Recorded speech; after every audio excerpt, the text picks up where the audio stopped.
This is the original Hyundai Genesis sedan, and it proved that Hyundai can replicate a world-class luxury motoring experience to rival the world's best without going Walking Dead style and making shoppers sever an appendage or two when it came time to pay the bill. All the world-class luxury sedan must-haves were here, and it drove and felt just about as good as any of the most coveted posh rockets on the road. And here's the new Genesis sedan. It advances on the original in a wide range of areas and proves, again, that Hyundai is on a bit of a product rampage.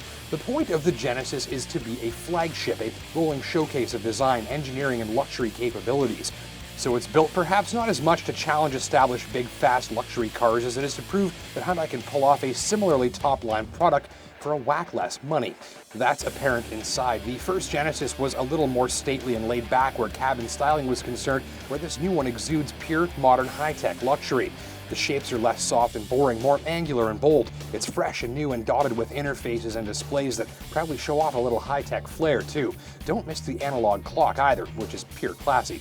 Plus, as a luxury sedan should be, it's all lined in plush leather, thick carpeting, and a suede ceiling, not to mention a tasteful touch of matte finish wood trim and a little accent stitching. Generous room for 4 adults on board too, all of which will feel like they're riding in a top-line luxury cruiser.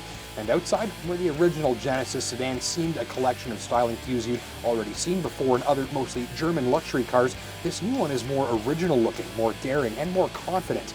More athletic and sporty than the old one too. The designers were keener than ever to show off their capabilities and creativity this time around. As a result, the Genesis has visual character, identity, and some standout uniqueness as a result. And with the special Genesis badge on the front and the big deal looks, it was mistaken for a Bentley on my test drive more than once. Don't miss the big black sliding panel roof or the big quad pipe exhaust peeking out through the back bumper, which promise some big performance from what's up front.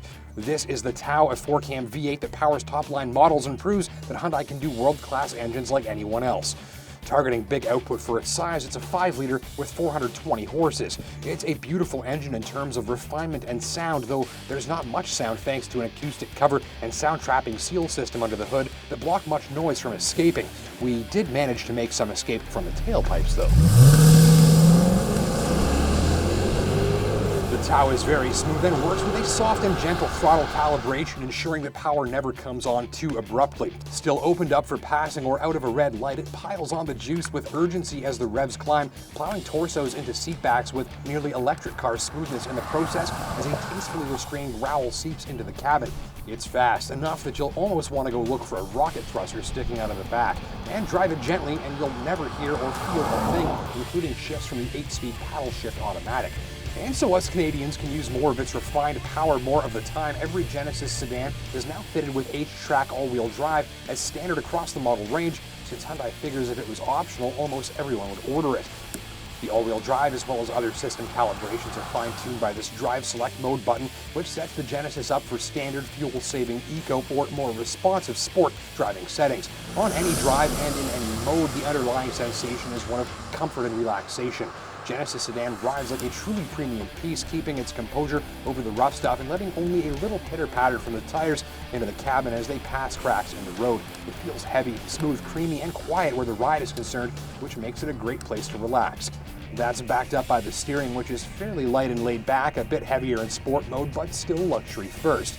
And if you push it a little or a lot, you'll find heaps of grip delivered with minimal drama. Though Genesis holds its own in fast quartering and was tuned on the track to handle, I did leave it wishing for a bit more feel and feedback and urgency from the steering, handling, and throttle. So think of this as a luxury sedan with a great big engine, rather than a great big performance car that's luxurious. Though it might leave driving enthusiasts wishing for a little bit more, gadget buffs will leave more than happy. There's a big customizable screen in the instrument cluster, a bigger one in the dash, and a virtual floating one on the windshield thanks to the heads-up display. The center console houses this central command controller to put hundreds of functions at your fingertips, and heated and air-conditioned seats, a heated steering wheel, navigation, Bluetooth audio streaming, push-button ignition, and more are all fitted. There's some thoughtful touches too, like a CO2 detector in the climate control system that automatically pumps in fresh air if the carbon dioxide gets too high, because that makes you drowsy. But my favorite thoughtful feature is this automatic trunk. So check this out. If I've got a bag full of stuff and I can't reach for the trunk handle or for the remote in my pocket, I've just got to stand here, hang out for a second and wait. The trunk lid's going to open automatically for me. That's clever stuff, and in fact, Genesis is so smart, it's even sort of self-aware of its surroundings.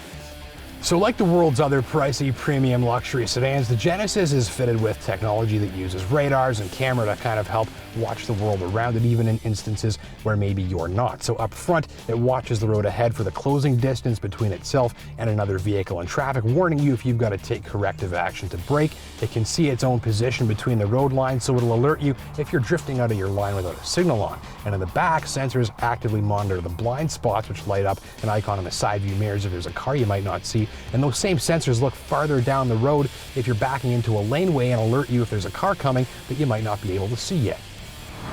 So let's wrap up Korea's high-tech, high-value, high-performance flagship offering to the rest of the world, shall we?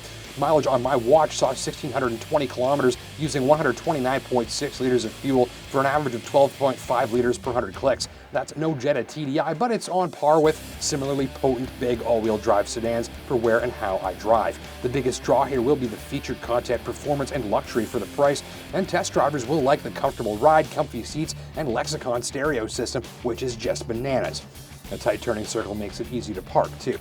They've pretty much got this car nailed, though some enthusiasts will wish for sharper responses from the throttle, maybe a little sharper handling, and maybe some faster responses from the paddle shift mode, which is a bit on the slow and lazy side. So would you pay 62 grand for a Hyundai like this? Hyundai thinks you would, especially considering that a European luxury car with this level of equipment and performance is going to easily push into six-figure pricing territory.